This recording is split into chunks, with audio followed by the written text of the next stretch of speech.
ஹரே கிருஷ்ணா. பகவத்கீதை உண்ம உருவில் அத்தியாயம் 7 பூர்ணத்தின் ஞானம் பதம் 23. ஓம் நமோ பகவதே வாசுதேவாய.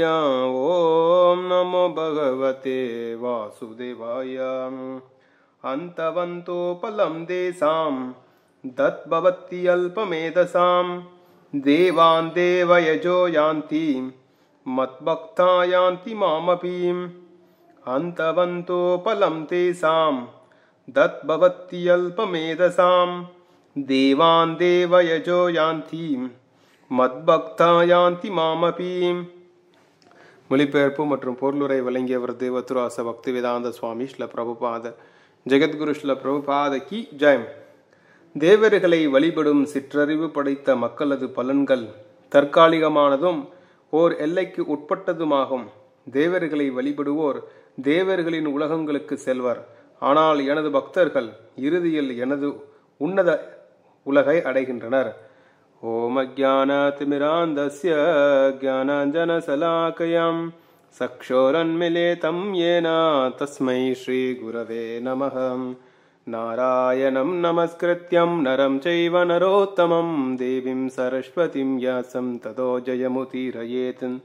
ஹரே கிருஷ்ண கிருஷ்ண கிருஷ்ண ஹரே ஹரே ஹரே ராம ராம ராம ஹரே ஹரே. ஹரே கிருஷ்ணா.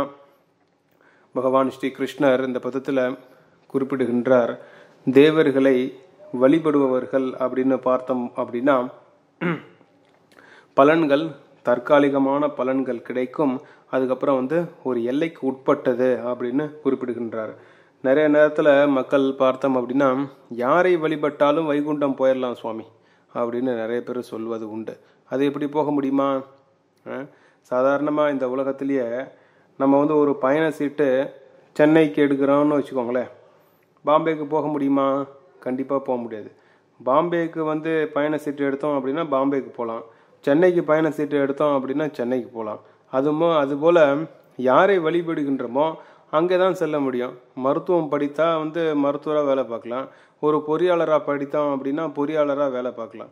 பொறியாளராக படித்தாலும் மருத்துவம் படித்தாலும் எது வேணாலும் எங்கே வேணாலும் போய் வேலை செய்யலாம் அப்படின்னா முடியுமா? இந்த உலகத்திலே எப்படின்னா பகவானுடைய சட்டத்திட்டங்கள் எப்படி முடியுமா? அதனால் யாரை வழிபட்டாலும் வைகுண்டம் போகிவிடுவோம் அப்படிங்கிறது முற்றிலும் தவறானது. பகவான் இங்கே குறிப்பிடுகின்றார், மரணத்திற்கு பிறகு ஒரு மனிதன்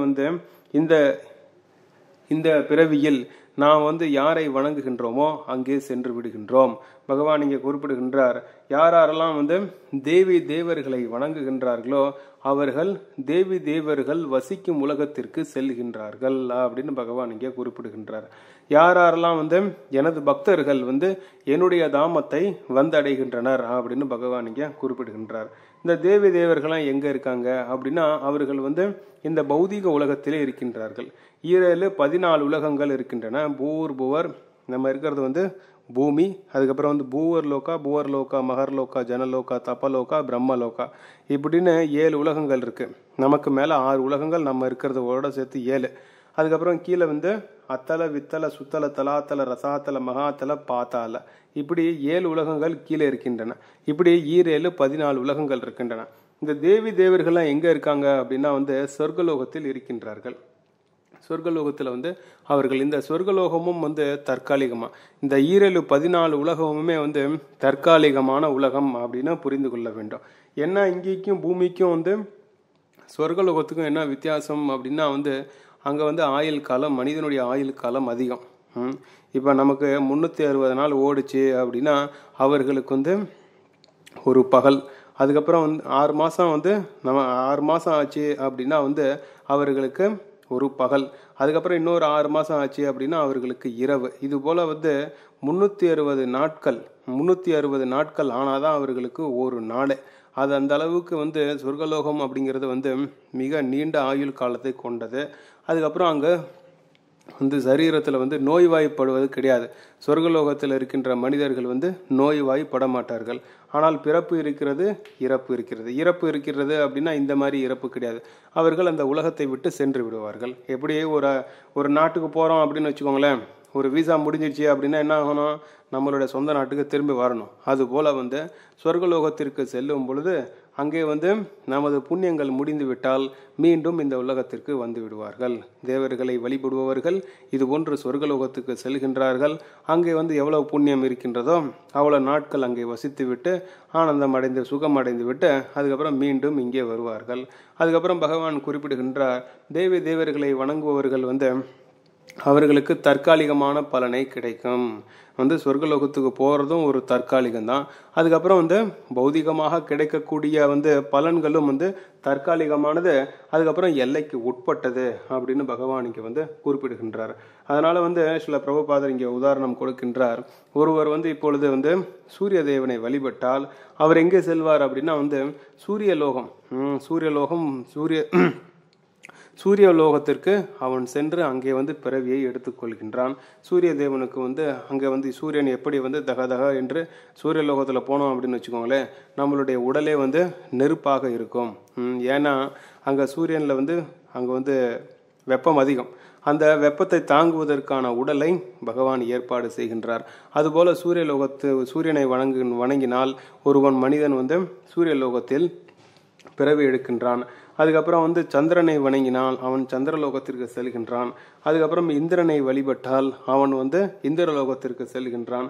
அதுபோல எந்த தேவர்களை வணங்குகின்றோமோ அந்த உலகத்திற்கு அவன் சென்றடைகின்றான் அப்படின்னு பகவான் இங்கே வந்து குறிப்பிடுகின்றார்.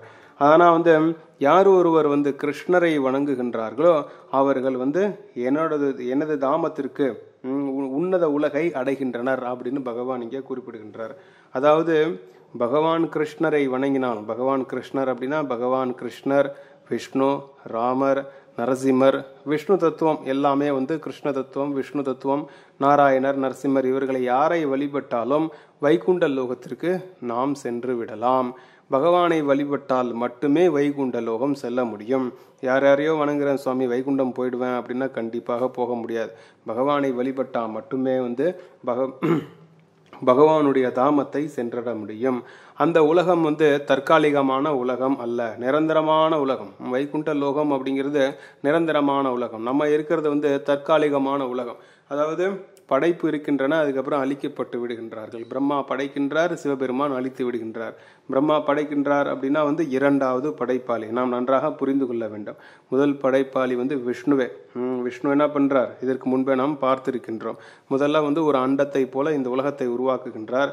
அதுக்கப்புறம் நில, நீர், நெருப்பு, காற்று, ஆகாயம் அனைத்தையும் பகவான் உருவாக்குகின்றார். அதாவது பிரம்மாவோட வேலை என்ன அப்படின்னா வந்து மண் இருக்கு, அச்சு இருக்கு. பிரம்மா வந்து ஒரு குயவனை போல, இப்போ குயவன்ட்ட என்ன கொடுத்தோம் அப்படின்னா மண்ணு கொடுத்தோம், தண்ணி கொடுத்தோம், அச்சு கொடுத்தோம் அப்படின்னா பானை செஞ்சு தருவான். அதுபோல் வந்து பிரம்மா என்ன பண்ணுறார், வந்து ஒவ்வொரு வந்து உயிரினங்களாக படைக்கின்றார். ஆனால் படைப்பதற்கான மூலக்கூறுகள் அனைத்தையும் பகவான் விஷ்ணு கொடுக்கின்றார். அதனால் வந்து பிரம்மா இந்த உலகத்தை படைக்கின்றார், சிவபெருமான் அழித்து விடுகின்றார். ஆனால் வைகுண்ட லோகம் அப்படிங்கிறது அது போன்று கிடையவே கிடையாது. நிரந்தரமான உலகம் எப்பொழுதுமே வந்து இருக்கும். அதுக்கப்புறம் வந்து பகவான் கொடுக்கக்கூடிய பலன்கள் பார்த்தோம் அப்படின்னா எல்லையற்றது, எல்லைக்கு உட்பட்டது கிடையவே கிடையாது. எல்லையற்ற பலன்களை பகவான் கொடுக்கின்றார். அதாவது சுதாமா பிராமணர் அப்படிங்கிற சரித்திரத்தில் இருந்தும் பார்த்தோம் அப்படின்னாலும் வந்து சுதாமா ஒரு ஏழை பிராமணர், இருந்தாலும் மாட மாளிகைகளை கொடுத்தார். அதுக்கப்புறம் பார்த்தோம் அப்படின்னா துருவ மகாராஜர் 6 மாதம் தவம் இருந்தார். அவருக்கு வந்து துருவ உலகம், ஒரு உலகத்தையே வந்து படைத்து பகவான் கொடுத்தார். அதுபோல வந்து பகவான் எதை கொடுத்தாலும் அதற்கு எல்லை என்பது கிடையாது. வைகுண்ட லோகத்தில் போனோம் அப்படின்னா வந்து எல்லாமே வந்து சிந்தாமணி கற்கள், சிந்தாமணி கல்லிட்ட போயிட்டு நம்ம எதை கேட்டாலும் வந்து கொடுக்கும். அதாவது சில பேர் வந்து கேள்வி கேட்பது உண்டு, எல்லோருமே இந்த உலகத்தில் வந்து பக்தர்களாகிவிட்டால் அதுக்கப்புறம் அலுவலகத்தில் போயிட்டு யார் வேலை செய்யறது? உதாரணத்துக்கு இப்போ உலகத்தில் இருக்கிற எல்லாருமே வந்து பகவத் பக்தி செய்தார்கள். பகவானுடைய நாமம் ஹரே கிருஷ்ணா கிருஷ்ண கிருஷ்ண ஹரே ஹரே, ஹரே ராம ராம ராம ஹரே ஹரே, பகவானுடைய நாமத்தை சொல்கிறாங்க, பகவத்கீதை படிக்கிறாங்க. இந்த மாதிரி 100% மக்கள் வந்து இந்த மாதிரி பகவத் விஷயங்களில் ஈடுபட்டால் அதுக்கப்புறம் அலுவலகத்துக்கு போயிட்டு யார் சுவாமி வேலை செய்கிறது, யார் சுவாமி பணம் சம்பாதிக்கிறது இப்படின்னு சில பேர் கேள்வி கேட்பது உண்டு. நாம் என்ன தெரிந்து கொள்ள வேண்டும் அப்படின்னா வைகுண்ட லோகத்தில் வந்து அலுவலகமும் கிடையாது, எதுவும் கிடையாது, தொழிற்சாலையும் கிடையாது, எதுவுமே கிடையாது. அங்கே இருக்கின்ற மக்கள் நம்மளை போல் காலையிலேருந்து சாயங்காலம் வரைக்கும் வந்து நாய்படாத பட வேண்டிய அவசியம் வைகுண்ட லோகத்தில் கிடையவே கிடையாது. மனிதன் ஒரு ஜான வயிற்றுக்கு என்ன பண்ணுறான் அப்படின்னா இங்கே ஓடுறான், அங்கே குண்டு வைக்கிறான், இங்கே குண்டு வைக்கிறான், இங்கே திருடுறான், அங்கே திருடுறான், இங்கே பொய் சொல்கிறான், அவனை அடிக்கிறான், இவனை அடிக்கிறான், இந்த பெண்களை வதம் பயின்றான், ஏதோ மனுஷன் பண்ணி கொண்டே இருக்கின்றான். இது போன்ற நாடகமெல்லாம் வைகுண்ட லோகத்தில் கிடையாது. ஏன் அப்படின்னா, இந்த பிரம்மாண்டமாக இருக்கின்ற உலகத்தை படைத்த பகவானுக்கு நமக்கு சாப்பாடு போட தெரியாதா? இந்த உலகத்தில் இருக்கின்ற அனைத்து மக்களுமே பக்தர்களாக மாறிவிட்டால் அதுக்கப்புறம் வைகுண்ட லோகம் ஆகிடும். வைகுண்ட லோகம். சுரபி பசுமாடு இருக்குது அப்படின்னா அந்த சுரபி பசுமாடுகிட்ட நம்ம கோடிக்கணக்கான லிட்டர் பால் கேட்டாலும் அந்த கோடிக்கணக்கான லிட்டர் சுரபி பசுமாடு பால் கொடுக்கும். அதுக்கப்புறம் என்ன கவலை? எந்த விதமான கவலையும் கிடையாது. அதனால் எல்லோருமே பகவானுடைய நாமத்தை சொல்லி பக்தர்கள் ஆகிவிட்டால் அதுக்கப்புறம் வைகுண்டம் ஆகிவிடும். வைகுண்டம் ஆகிடுச்சு அப்படின்னா அங்கே யாரும் வேலை செய்ய வேண்டிய அவசியம் கிடையவே கிடையாது. நம்ம பகவத் பக்தி செய்யும் பொழுது பகவான் அனைத்தையும் ஏற்பாடு செய்கின்றார் இந்த ஆத்மாக்களுக்கு. இந்த பதத்திலிருந்து நாம் என்ன தெரிந்து கொள்கின்றோம் அப்படின்னா, யாரெல்லாம் தேவி தேவர்களை வழிபடுகின்றார்களோ அவர்கள் தேவி தேவர்கள் வசிக்கும் இடத்திற்கு செல்கின்றார்கள். யாரெல்லாம் என்னை வழிபடுகின்றார்களோ அவர்கள் உன்னத உலகை வைகுண்ட லோகத்தை அடைகின்றார்கள் அப்படின்னு பகவான் இங்கே குறிப்பிடுகின்றார்.